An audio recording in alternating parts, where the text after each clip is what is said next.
Kelly describes Trump as, quote, a person that thinks those who defend their country in uniform or are shot down or seriously wounded in combat or spend years being tortured as POWs are all, quote, suckers because, quote, there is nothing in it for them. Trump's former chief of staff, John Kelly, has confirmed what we already knew in regard to his former boss, Donald Trump, and what he had to say about our veterans and fallen soldiers. He, for whatever reason, decided to confirm all of this to Jake Tapper in an interview. We've got a lot of details to get to, but first, let's watch some more of that video. Kelly sets the record straight with on-the-record confirmation of a number of damning details about Donald Trump from background sources, including from a 2020 Atlantic story reported with unnamed sources by editor-in-chief Jeffrey Goldberg, including the stunning detail that Trump turned to Kelly on Memorial Day at Arlington National Cemetery in 2017 and asked, I don't get it. What was in it for them? A person that did not want to be seen in the presence of military amputees because, quote, it doesn't look good for me. A person that demonstrated open contempt for a Gold Star family, for all Gold Star families on TV during the 2016 campaign. So I'm just gonna right off the bat share what I think about this story. So these stories keep getting reported on in the corporate press, and I think they're important stories for people who actually want to know the truth, for people who want confirmation of what's been written in books about Trump, what's been reported about Trump previously. It's good to get this confirmation. So I think this is an excellent report. There's nothing wrong with it. However, if anyone is under the assumption that this type of reporting is going to change the minds of Trump loyalists, I think you would be mistaken.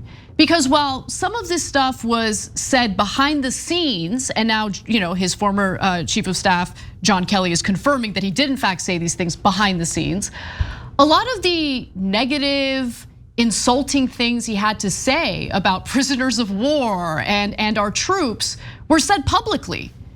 Attacking the Gold Star family was part of his campaign platform in 2016. Yeah, and of course he legendarily said about John McCain, I prefer people who weren't shot down. Right. Okay.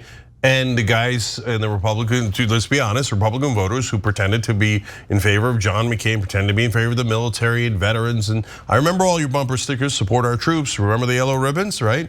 You all went, yeah, he got shot down like a sucker. Who cares about him? Yay, Trump. Okay. So look, Anna, I'm split on it because on the one hand, I hear what you're saying and you're not gonna move MAGA. And in fact, I'll give you evidence of that. It's anecdotal, but my Twitter replies are these days almost nothing but MAGA, right? And so I posted about this and I was curious, is there anything that's too low or are you guys cool with it, right? The military and all of our veterans suck and there's losers, there's no, Trump's too smart to get hurt like those idiots, etc., right? And so what was there? I'm curious what their responses. Of course, overwhelming #1 responses, we don't believe it, la la la la la la la la la la la, right? Okay. So over the weekend, I watched that 2016 movie, Hell or High Water. I don't know if you've watched that. I think so, yeah. So it takes place in a Texas town that has been absolutely decimated by the 2008 economic collapse. With Chris Pine in it? Oh yeah. Okay, yeah, I watched it, yeah. He can get it. Let me just okay, well, that's a different thing. Keep going. A little scruffy Chris Pine action. So why did you have to do that? Now I'm distracted. Okay, anyway, no. But the movie, this is not a spoiler. It's just a little detail in the movie that you might even miss because it's so quick. In one of the opening scenes, there is on a wall spray painted the message, 3 tours to Iraq, but no bailout for us. Yeah. And That's right.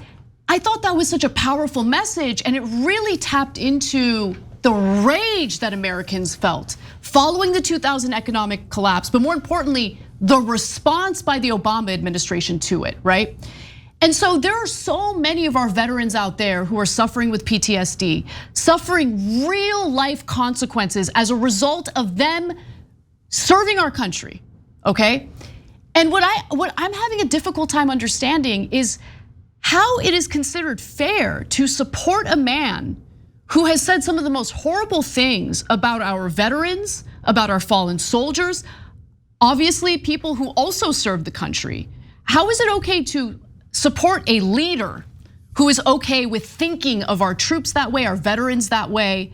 I mean, how is it any better than the abandonment and the neglect that Americans felt following the 2008 economic collapse? The anger that veterans felt following the 2008 economic collapse. Like, that disconnect is really fascinating to me. So look, I'm gonna give one caveat in favor of MAGA in a second, but let me build on everything that Anna's saying. So first of all, he had a chance to go to Vietnam. So all this is verified because when he had a chance to actually be in the military, and in fact, it wasn't even optional. What did he do? He got his dad to find a doctor to write a letter saying that he has bone spurs. And when a reporter asked him, which foot did you have bone spurs in? He said, I don't know, both, maybe.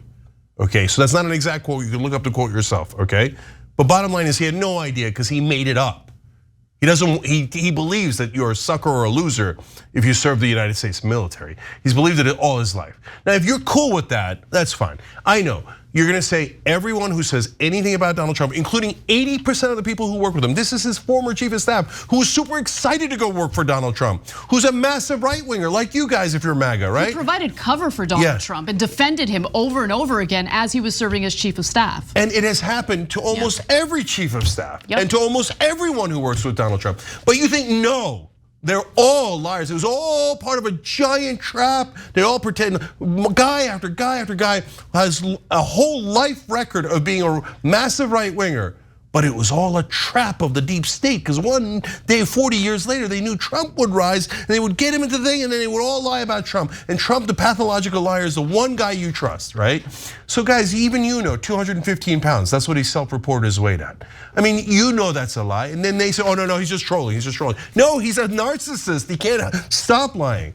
So now the caveat, look, we know better than any show on planet Earth that part of what drives MAGA crazy is that the establishment sucks. We agree the establishment sucks. And Donald Trump appears to be anti-establishment. And that's why you guys like him, right? But does that excuse every other thing that he does? Is there no other anti-establishment right winger in the country who doesn't hate our troops, who doesn't lie 24/7, who doesn't break dozens of laws? Come on, do better, Jesus Christ. Pick someone we hate, pick someone we disagree with completely. But a guy who's this much of a monster. And you know when he said these things to John Kelly? When John Kelly was standing over the grave of his son who had lost his life serving the country. And I mean, what, guys, hold on, Anna. What kind of a monster does that? A sociopath who has no empathy for any other human being. You can't find one right winger who's anti-establishment, hates the establishment as much as Donald Trump and you guys do, that isn't this much of a monster. So, all right, enjoy. Now, so Anna, I agree with you. It's not gonna move people. On the other hand, his voters in the Republican primary. On the other hand, I hope to God it reaches a couple of independents and that the independents haven't lost their mind. And as much as Joe Biden is asleep at the wheel and he's all the problems that Joe Biden has, or whoever the Democratic nominee is, that they go, okay, God damn it, the Republicans did it to us again. Why do you keep choosing this guy? We can't vote for you if you keep choosing this monster, okay? Choose someone else and then you've got a shot at winning our vote. I agree with you on that. I just, again, don't think that this is the type of issue that for whatever reason is persuasive enough to move the Trump loyalists from supporting him. I want to add just a few more things. So Kelly agrees to do this interview with Jake Tapper. He confirms all of those previous statements that Trump reportedly said about fallen soldiers and veterans. I want to give you a little more of what Kelly had to say. Let's start with graphic 5 here. In regard to Trump, Kelly said that he is a person who is not truthful regarding his position on the protection of unborn life, on women, on minorities, on evangelical Christians, on Jews, on working men and women.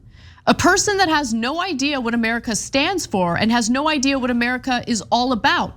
A person who cavalierly suggests that a selfless warrior who has served his country for 40 years in peacetime and war should lose his life for treason in expectation that someone will take action.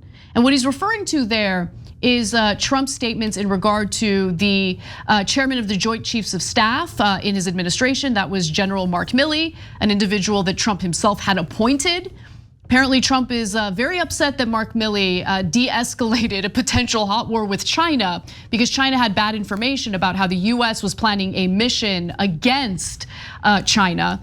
And so basically, Milley had spoken to other members of the Trump administration before reaching out to his counterpart in China to de-escalate the situation. But it is an unprecedented situation because typically you would take your orders from Trump, and Trump was furious that Milley didn't do that. Yeah. But understand that Trump's rhetoric on the public stage is what was escalating the United States to a potential hot war with China in the first place. Look, I said at the time, because we're always honest and fair, I said, look, it makes me uncomfortable that Milley's having to go to the Speaker of the House, who was Nancy Pelosi at the time, and China and other people, and saying, don't worry, we're not going to start World War III in the very last days of the Trump administration, right?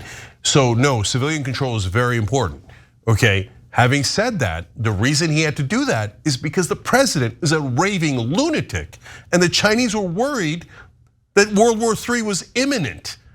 So now MAGA says they don't want World War III, and that's why they like Trump. But you're against Milley, who helped to prevent World War III. Try to make sense, but again, MAGA's nearly hopeless. Independents, please do not go anywhere near this guy's direction. This guy just does not believe in our system of government. I mean, calling for the death of American generals because they dared to disagree with you, it's disgusting, it's sick. And that's why John Kelly's finally going on the record now. And look, John, you saw from that quote, he's massively pro-life. He's worried that Trump's not pro-life enough, and he held his fire for all this time. And finally he's like, oh, you're calling for executions and vigilante violence. This is madness, you have to stop. And at least it's some voices in the Republican Party saying you have to stop. He's never gonna stop until Republican voters or general election voters thoroughly reject him and say, we don't want this monster as our leader. If you enjoyed this video, that's because of our members. They make us independent, they make us strong, and they make us honest. Become a member today by hitting the join button below.